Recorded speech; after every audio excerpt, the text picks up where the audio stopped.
Hi, everybody. This is the one of the parts where I go into a topic that's not really a current event for, I guess, everybody. I don't know how to say it. I am, I'm a religiously, I identify as Jewish, and I guess you could probably say by family as well, of course, because on both sides. I came from Jewish heritage, just two different parts of the world, but still, there's such a fog about what being a Jew is about. In fact, this whole year has been consumed about this chatter and, in some cases, nonsense about anti-Semitism and about who, you know, who gets to talk about what in term, just like with all the identity politics and everything. So I wanted to give a little background about what the most important holiday in the Jewish calendar is, Yom Kippur, which starts tomorrow night, um, 6:40 Eastern time, I believe. And there's so many issues with this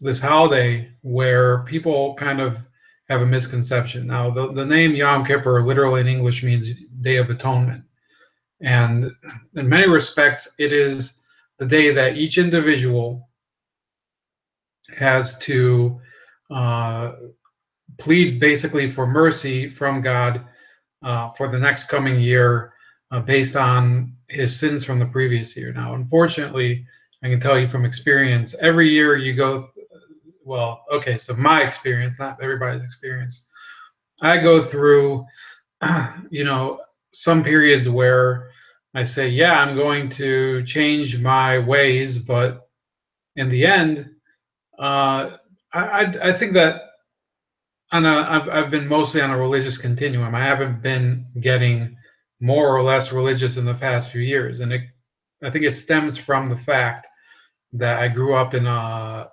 religiously split uh, identity. Let's just say I had my mom she passed away 5 years ago. It's going to be 5 years in December. She was staunchly anti-religious, and my dad is religious. He's not super religious, but he is. And there was this kind of tug of war between them.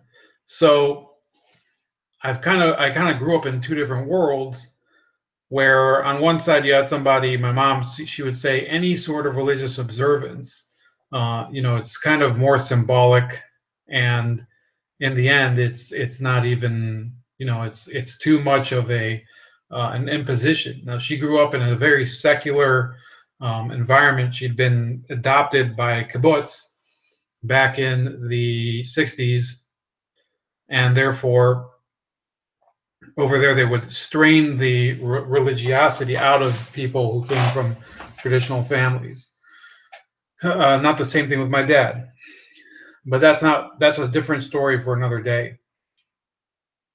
And then, of course, Yom Kippur is also the day that God renders judgment on the entire world, uh, as a whole.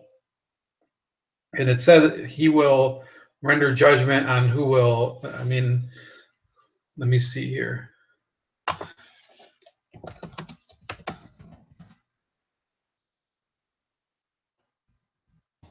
There's this whole verse, and it became a Leonard Cohen song, apparently.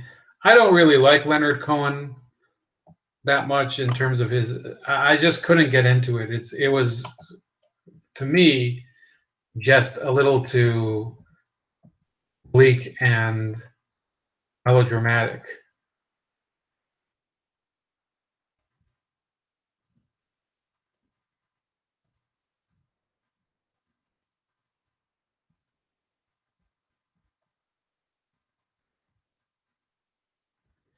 So it says, part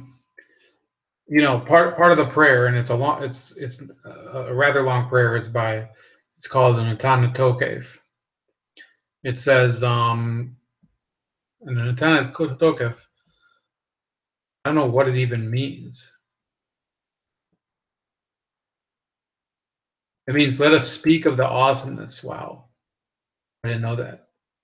So what this prayer says at a certain point, it says, you'll remember all that was forgotten. You'll open the book of remembrances. It will read itself, and each person's signature is there. And the great shofar will be, a shofar, for those who don't know, is a ram's horn. Just sounded all throughout the month of, or through the month of Elul, which is the preceding month, the month of repentance, and up until Yom Kippur. Will be sounded, and a still thin voice will be heard. Angels will be frenzied, a trembling and terror will seize them. And earlier it says, sorry, I skipped ahead. On it your kingship will be exalted, meaning on this day your throne will be firmed and with kindness, and you will sit upon it in truth. It is true that you alone are the one who judges, proves, knows, and bears witness, who writes and seals, who counts and who calculates. You will remember all that was forgotten. You will open the book of remembrances. It will read itself, and each person's signature is there. And then there's a different paragraph.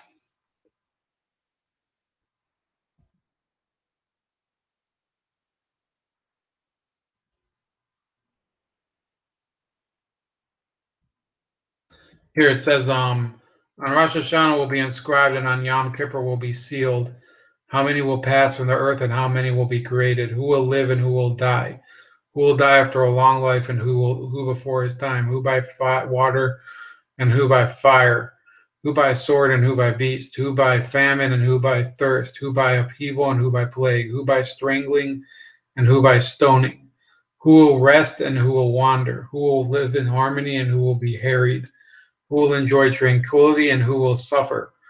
Who will be impoverished, and who will be enriched? Who will be degraded, and who will be exalted? But repentance, prayer, and charity annul the severe decree. So that's essentially the one of the more iconic prayers of the holiday. And there's a lot of them. It's all day. You fast and you pray in the synagogue, and it's one of those holidays that are less about celebration than about introspection. And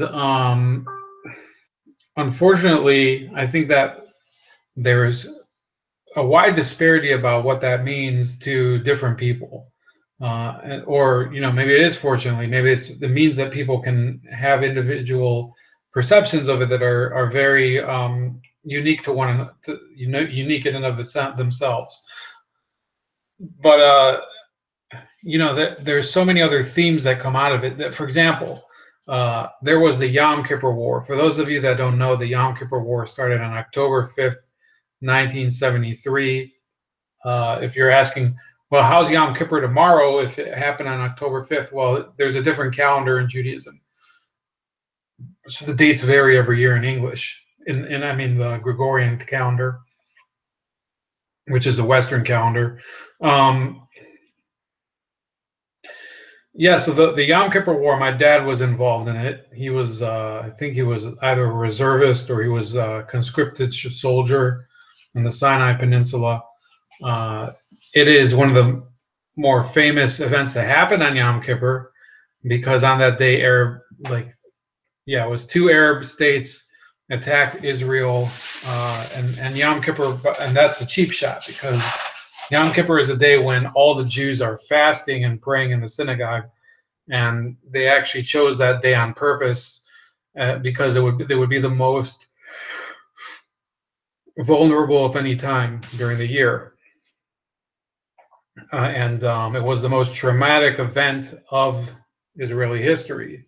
Debatably, there's other ones, but it kind of shook the conscience of the nation when people realized that they weren't invincible. Their previous victories weren't completely a sign that they had eternal superiority, in the military fight against their surrounding neighbors, the Arab states. But it also engendered a large religious awakening, because people started to realize that this state that had been founded was not necessarily to be taken for granted. They started to believe that some of them started to believe that there had to be a divine hand keeping it together. And I think that's enough about that topic. My dad was in the war. He said that it was a pretty grim experience. Obviously, there were people that they were blown apart by artillery shells, and they had to find them, find their body parts and things like that. I fortunately never had an experience like that when I was in the Israeli army. I had a totally different experience, but that has nothing to do with Yom Kippur.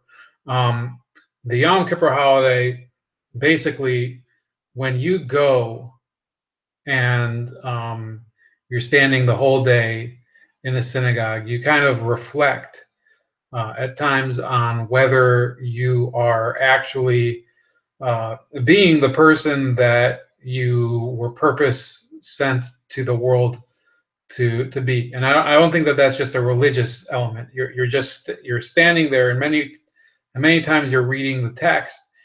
Sometimes the text is a little blur, and you're not exactly focusing on every word and phrase. And that's the way it is all year sometimes. But in the midst of that, you're able to conjure up things that you've been doing the past year that you're not satisfied with.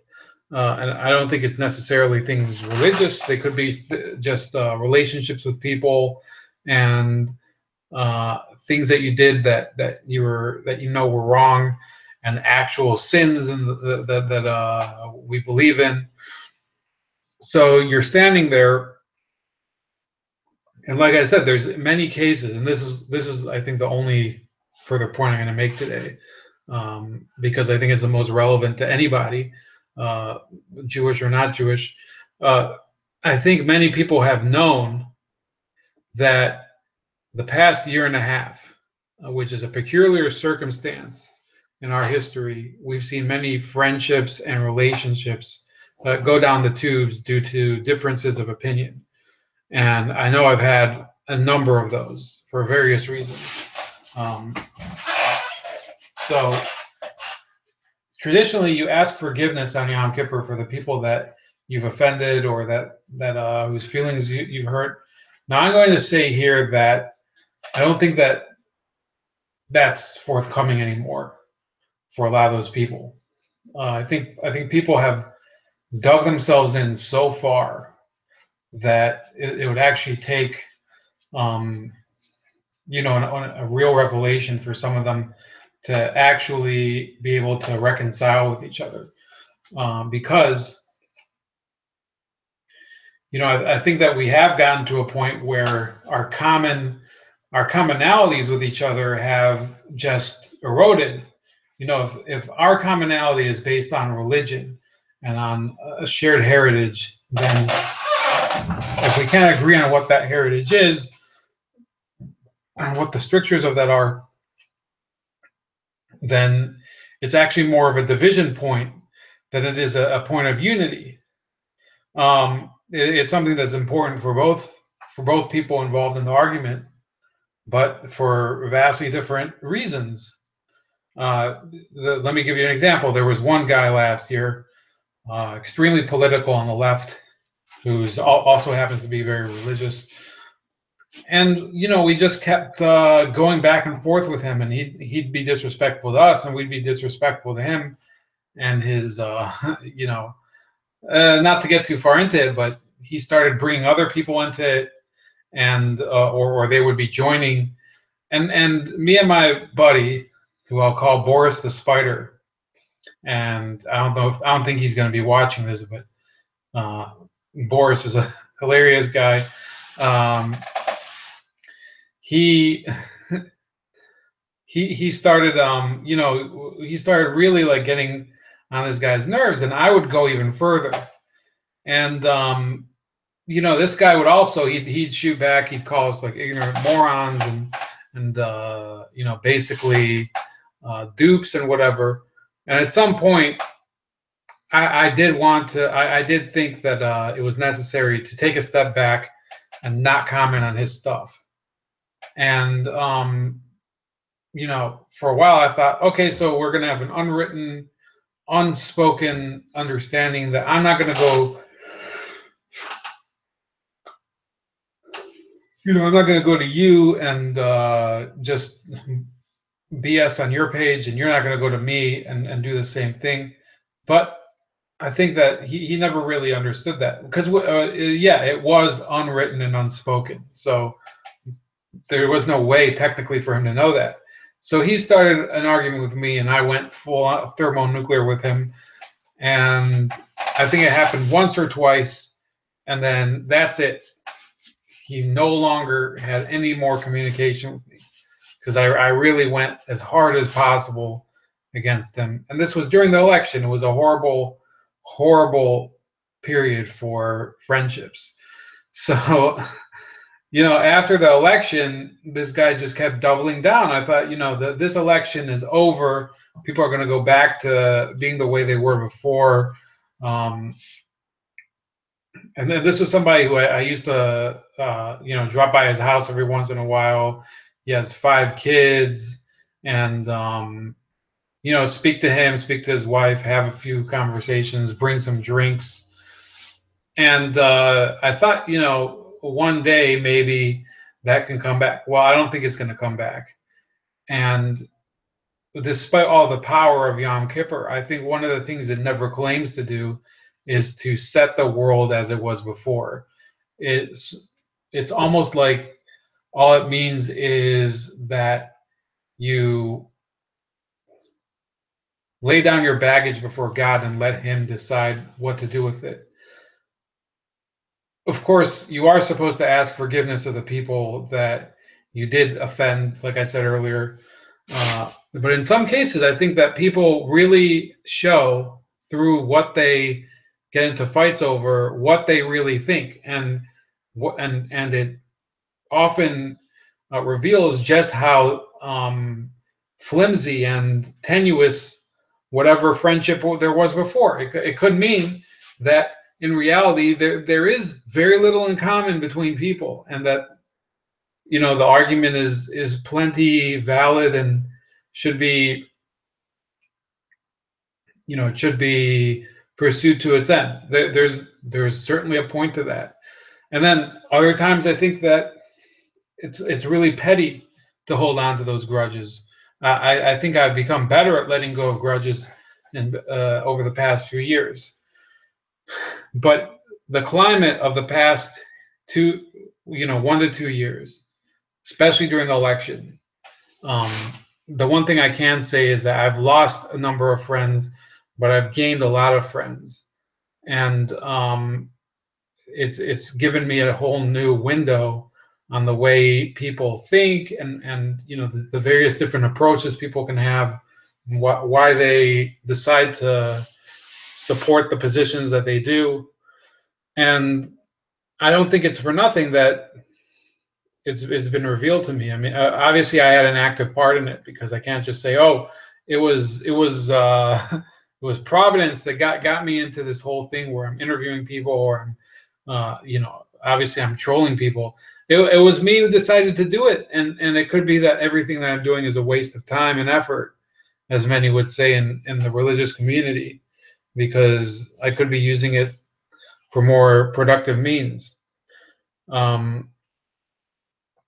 But there has to be a civil discourse in this country. Otherwise, when you go to ask for forgiveness on a day of Yom Kippur,